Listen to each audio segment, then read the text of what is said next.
இப்போ நான் என்ன சொல்கிறேன், இவங்க போராட்டம் எங்கே வச்சுருந்தாங்க? சென்னையில் வச்சுருந்தாங்க. சென்னையில் ஏன் இவங்க பேலஸ்டைனில் போய் வைக்கிறது தானே? இங்கே நீ போராட்டம் வச்சு என்ன பிரயோஜனம்? அடுத்தது நீ அருமையான பிரதமருக்கு எதிராக நீ கருத்து சொல்கிறது எந்த இதுலேயும் தகுதியே கிடையாது. நீ ஒன்றும் தேசிய கட்சி கிடையாது, யாருமே இல்லை. தேசிய சமுதாய காவலர்கள் இவங்களாம் கிடையாது.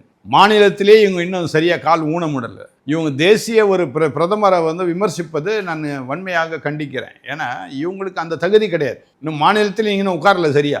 உங்களுடைய அத்தாரிட்டியை காட்ட முடியல, உங்களுடைய அதிகாரத்தை நீங்கள் காட்ட முடியல.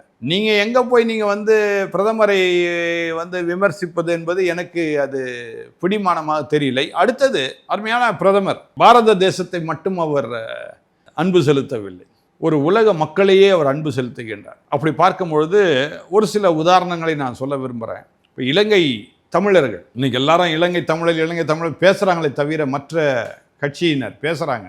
பட் இலங்கை தமிழர்களுக்காக என்ன செய்தாங்க? இல்லை இங்கே இந்தியாவுக்கு வந்தாங்க, நாங்கள் செய்தோம், அவங்களுக்கு அடைக்கலம் கொடுத்துருக்குறோம், உணவு கொடுத்துருக்குறோம், அது வேற. இலங்கைக்கு சென்று நீங்கள் என்ன செய்திருக்கிறீங்க அப்படின்னு நம்ம கவனிக்கணும். அந்த வகையில் நம்ம பார்க்கும்போது பாரத பிரதமர் அவர்கள் அழகாக இலங்கையிலே இலங்கை தமிழர்களுக்கு வீடுகளை கட்டி கொடுத்திருக்கின்றார்கள்.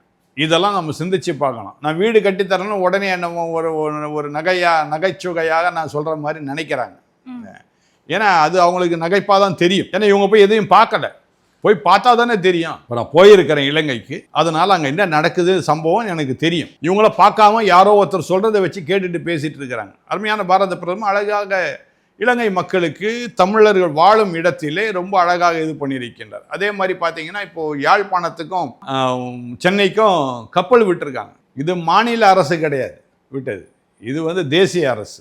சென்ட்ரல் கவர்மெண்ட் தான் இதுக்கு அத்தாரிட்டி கொடுக்க முடியும். இது ஸ்டேட் கவர்மெண்ட் அத்தாரிட்டி கொடுக்க முடியாது, சைன் பண்ண முடியாது, லைசன்ஸ் கொடுக்க முடியாது. ஸோ இந்த உறவை ஏற்படுத்தி கொண்டிருக்கின்ற